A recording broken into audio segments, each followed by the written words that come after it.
Ibu, bapak dan saudara,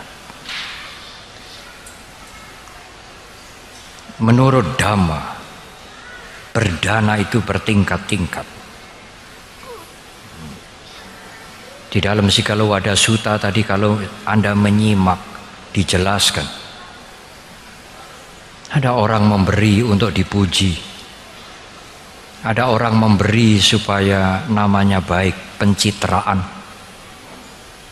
Boleh, tidak ada larangan, karena memberi itu baik. Di dalam Sikalowada, di dalam Nidikanda Sutta dikatakan, kalau Anda berbuat bajik, antara lain dengan memberi, karena berbuat baik itu tidak hanya memberi, tidak hanya berdana, termasuk punya perilaku yang baik, mengendalikan diri dari hawa nafsu, antara lain memberi. Kalau Anda melakukan kebajikan dengan memberi, wajah cantik, kemolekan, suara merdu bisa didapatkan, hidup sejahtera, pengaruh, penganut, sehat, panjang umur, banyak rezeki. Semua karena memberi, semua karena berdana. Tetapi saudara, perhatikan ini. Apakah wajah cantik selamanya? Apakah kemolekan abadi? Apakah sehat seterusnya? Di dunia ini belum pernah ada orang yang tidak mati, belum pernah. Apakah jabatan itu selamanya? Apakah kedudukan itu kekal? Tidak, saudara. Sekalipun dicari dengan cara yang benar, tidak kekal.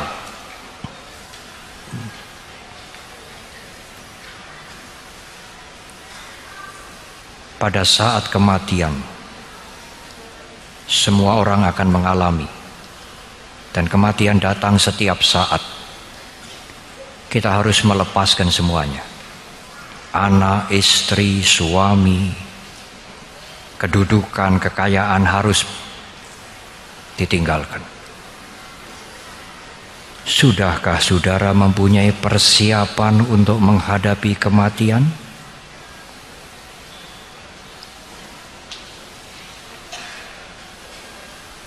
Takut atau tidak takut, mau atau tidak mau, kematian akan datang. Sudahkah saudara punya persiapan? Tidak hanya kematian, sepanjang hidup ini saudara akan dipaksa untuk melepaskan. Kalau anak mau sekolah keluar kota, apakah saudara mau memegangi saja? Saudara harus melepaskan. Kalau anak akan menikah, pasangannya tidak cocok dengan orang tuanya, apakah orang tuanya akan bersitegang terus dengan anaknya? Harus melepaskan.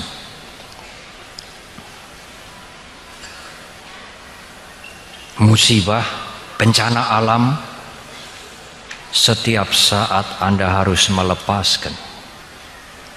Apakah saudara sudah latihan melepaskan? Pada umumnya, Anda sekalian, kita ini hanya berpikir mencari, memperoleh, mendapatkan. Begitulah isi pikiran kita. Kapan kita latihan melepaskan, memberi, melepaskan? Andai kata saudara memberi juga berpikir, mudah-mudahan dengan memberi sedikit buah karmanya banyak. Anda tidak pernah berpikir melepaskan, selalu mencari. Kapan Anda belajar melepaskan? Guru Agung kita mengatakan orang yang paling sengsara adalah orang yang tidak bisa melepaskan. Oleh karena itulah ibu bapak dan saudara, berdana yang paling tinggi sesungguhnya adalah memberi untuk belajar melepaskan.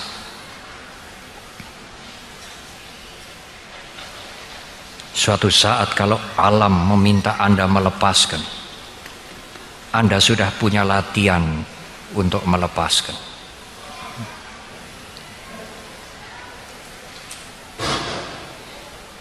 Ibu, bapak dan saudara, tidak gampang memang. Di antara Anda mungkin akan mengatakan, Bante, kita ini kan bukan biku. Kita kan masih perlu mencari untuk anak, untuk keluarga. Boleh saudara, tidak dilarang, silahkan mencari, tetapi ada waktunya untuk belajar melepaskan. Jangan mencari terus-terusan. Sudahkah pernah Anda belajar melepaskan? Kalau belum, Anda akan sangat menderita.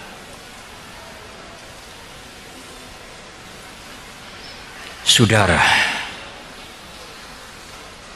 di dalam Dakina Wibangga Sutta dikatakan berdana kepada arahat mulia sekali. Tetapi lebih tinggi dari berdana kepada arahat adalah berdana kepada sangga. Apalagi dipimpin oleh Sang Buddha sendiri, lebih tinggi dari berdana kepada arahat. Untuk berdana. Tetapi Bante, apakah ada kebajikan yang lebih tinggi lagi selain berdana kepada sangga? Ada, saudara. Apa? Mempunyai perilaku yang baik, menjaga sila, punya etika. Kalau saudara menjaga Pancasila, andai kata saudara tidak berdana sedikit pun, tapi saudara menjaga sila, kebajikan Anda lebih tinggi dari berdana kepada sangga. Apa sila itu? Anupawado, anupagato, jangan menghina, jangan menyakiti, apalagi membunuh. Jangan, itulah sila. Sekarang tiap hari kalau saudara membaca koran, melihat televisi, yang rajin melihat televisi, kekerasan, tawuran, mencuri, korupsi. Siapa yang bertanggung jawab, saudara? Kalau orang tua suka demo dan kemudian demonya itu merusak dan tidak dihukum, apakah anak-anak tidak meniru orang tuanya? Guru di sekolah hanya mengajarkan ajaran, tidak mengajarkan moral, tidak memberikan kasih sayang. Orang tua di rumah hanya menyerahkan anaknya ke sekolah yang bertarif internasional, bukan bertaraf internasional. Tidak memberikan kasih sayang. Bagaimana kalau anaknya tidak tawuran terus? Kita bertanggung jawab untuk itu. Kalau saudara berpikir undang-undang harus dibuat, undang-undang harus dilengkapi, regulasi, keadilan harus ditegakkan, tidak bisa, saudara, kalau tidak ada niat untuk memperbaiki diri sendiri. Kalau saudara tidak komit memperbaiki diri Anda tidak bisa memperbaiki orang lain. Mari mulai dari diri kita.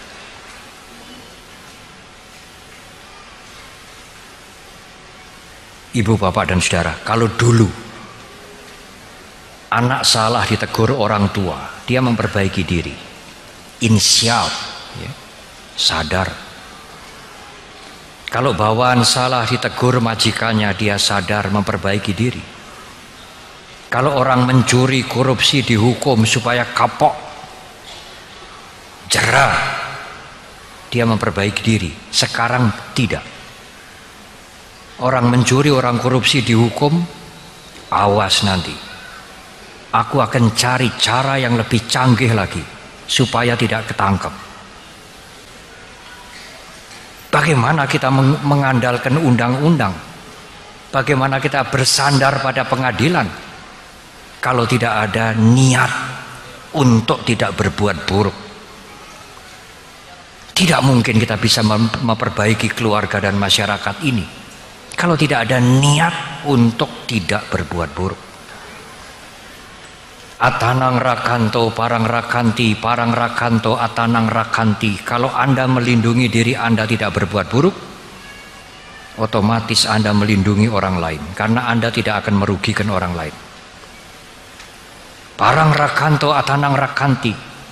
Bagaimana Bante melindungi keluarga saya? Bagaimana Bante melindungi orang lain supaya keluarga saya tidak menderita? Baik.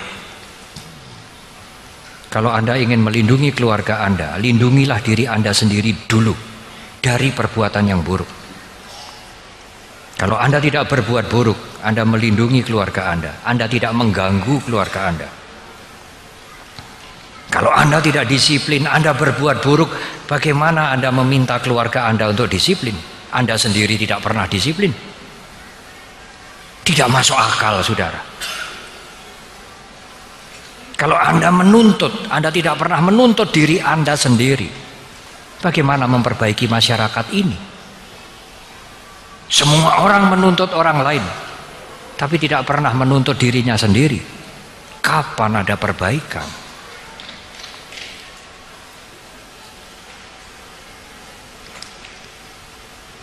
Ibu, bapak, dan saudara, mari kita menuntut diri kita. Waisak yang lalu saya menyampaikan, di Indonesia ini setiap hari 40 orang mati.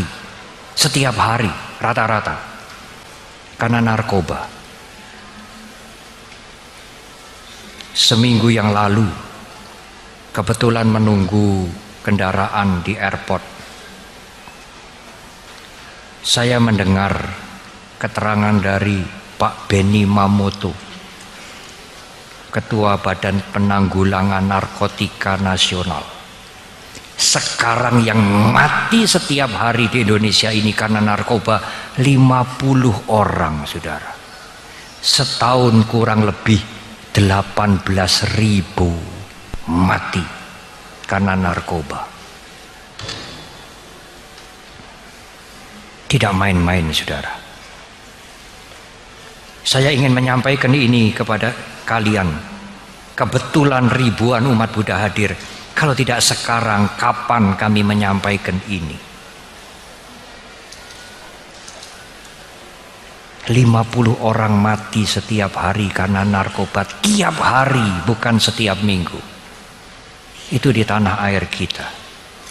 Kita harus bertanggung jawab. Saya mohon, umat Buddha memang sedikit, sangat sedikit, tetapi umat Buddha yang sedikit ini harus punya moral yang baik, perilaku yang baik. Tidak usah menuntut yang lain, mari kita mulai dari diri kita. Nanti orang lain akan mencontoh kita.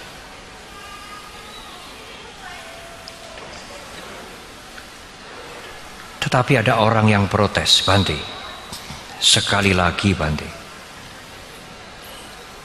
kami kan perumah tangga, kami kan masih butuh duit, kasarnya begitu. Apakah boleh? Agama Buddha tidak pernah melarang Anda untuk mencari uang, saudara. Boleh, Bante, terima uang, boleh. Tetapi terimalah uang yang setara dengan apa yang Anda berikan.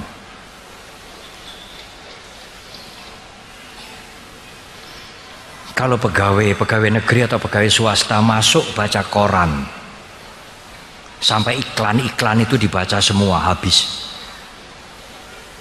itu BB, habis BB ngerumpi, habis ngerumpi pulang. Dia berpikir kalau bisa kerjanya ringan, gajinya besar. Apakah bermoral, saudara, karyawan yang seperti ini? Anda boleh terima uang, boleh, tetapi setara atau tidak yang sudah Anda berikan itu? Sesuai tidak uang yang Anda terima dengan jasa yang Anda berikan? Kalau bisa ya kerjanya ringan, Bante, tapi gajinya gede. Tidak bermoral, saudara. Menerima gaji sesuai dengan apa yang Anda lakukan, itu baru bermoral. Wah, Bante, kalau bisa sonder bekerja, tanpa bekerja dapat duit. Luar biasa, saudara, buruknya.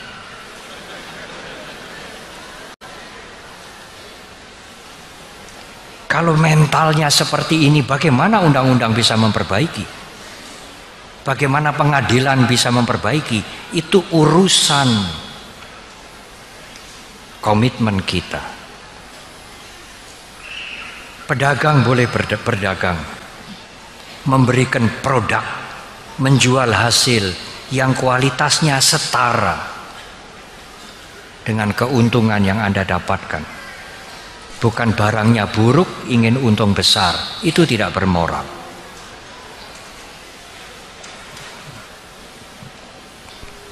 Ada guru, dosen. Pak dosen ini kalau membuat ujian tidak mau menunggu sendiri. Staf perguruan tinggi yang menunggu. Selesai ujian, hasilnya ujian diserahkan kepada Pak dosen. Pak dosen mengatakan, tidak usah kamu serahkan saya. Aku sudah tahu nilainya mereka masing-masing. Loh. Belum dikoreksi, belum diperiksa, Pak dosen sudah tahu nilainya muridnya. Yang bertugas bertanya, Pak, taunya bagaimana, Pak? Yang cantik-cantik nilainya bagus. Benar, saudara. Dan dosen ini beragama Buddha. Apakah dia bermoral? Kelihatannya seperti bukan kejahatan. Kejahatan itu. Anak didiknya bagaimana kualitasnya nanti? Kalau anak didiknya menjadi dosen, menjadi pemimpin, seperti apa dia? Umat Buddha jangan seperti itu.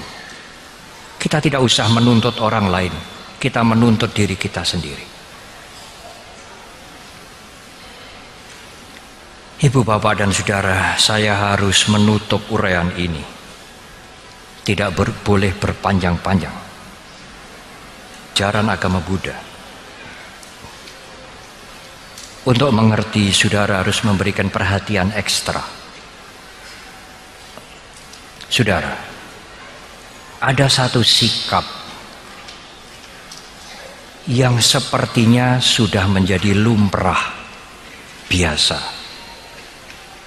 Orang banyak tidak menganggap itu kejahatan, tetapi itu berbahaya, saudara. Sangat berbahaya. Tetapi orang banyak mengatakan itu seperti biasa. Apa, saudara? Keakuan. Egoisme. Kalau tidak ada aku, tidak ada Mahasampati. Kalau tidak ada aku, tidak ada hasil ini. Ini pekerjaanku, ini jabatanku, kenapa aku dilangkai? Ini jasaku, benar ini jasaku, aku tidak berbohong. Kelihatannya benar. Mengatakan itu sepertinya tidak salah. Sepertinya umum, biasa, tetapi itu berbahaya.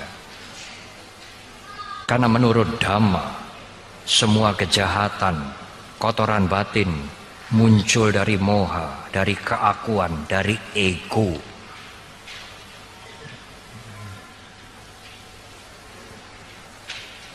Kalau Anda ingin mencari, mempunyai rencana, mempunyai cita-cita, Tetapi kalau rencana dan cita-citanya itu melebihi, tidak sesuai dengan kapasitas Anda, itu ego. Itu akan mendatangkan penderitaan. Punya rencana yang tidak sesuai dengan kemampuan dirinya, itu ego. Kalau tidak berhasil bagaimana? Marah, orang lain dibenci, ingin disingkirkan, dihancurkan, itu ego, saudara. Karena akunya tidak terpenuhi keinginannya. Semua kotoran batin datang dari keakuan. Hati-hati dengan aku. Mudah marah, mudah tersinggung, aku semua itu. Dan aku itu hanya pikiran, ilusi, wipalasa, tidak ada kenyataannya, bukan sesuatu yang hakiki. Ada orang mengatakan, Bante, saya kerja sosial, kerja di perkumpulan kematian, kerja di wihara. Dulu saya tidak punya musuh, kok sekarang musuh saya banyak ya Bante? Ya, keakuannya diumbar, egonya dibesarkan, mudah tersinggung, mudah marah.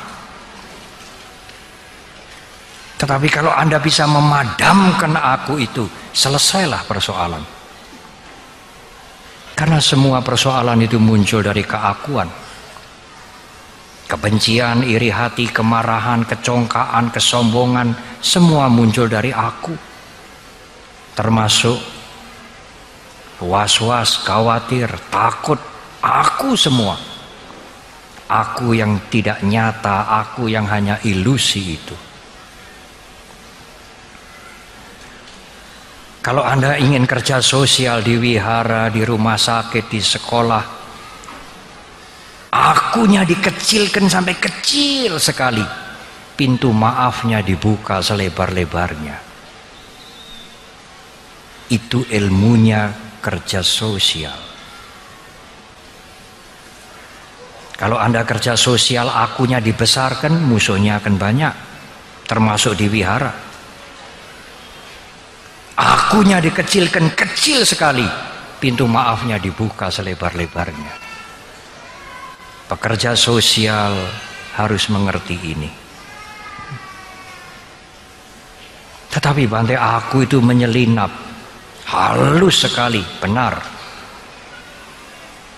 Untuk bisa melihat aku itu, yang halus itu, apa yang harus digunakan? Kesadaran, sati, awareness, meditasi. Kalau Anda suka bermeditasi, kesadaran Anda meningkat, maka Anda bisa melihat aku Anda yang ingin menuntut ini, menuntut itu. Hanya kesadaran yang bisa menangkap aku itu dan membuat aku menjadi padam. Ibu, bapak dan saudara, nak paresang wilomani, jangan mencari kesalahan orang lain. Nak paresang kata-katang, jangan menilai orang lain apa yang sudah dia lakukan atau apa yang belum dia lakukan. Atanowa awekea, refleksi pada diri sendiri. Katani a katani ca, apa yang sudah saya lakukan, apa yang belum saya lakukan. Itu lebih relevan daripada menilai orang lain.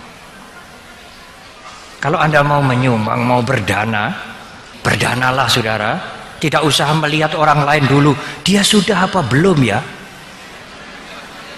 Anda tidak usah berbuat baik dengan menilai orang lain. Nilailah diri Anda sendiri. Apa yang sudah Anda lakukan, apa yang belum Anda lakukan, itu lebih berguna daripada menilai orang lain. Semoga Triratna selalu memberkahi. Terima kasih. Sadhu.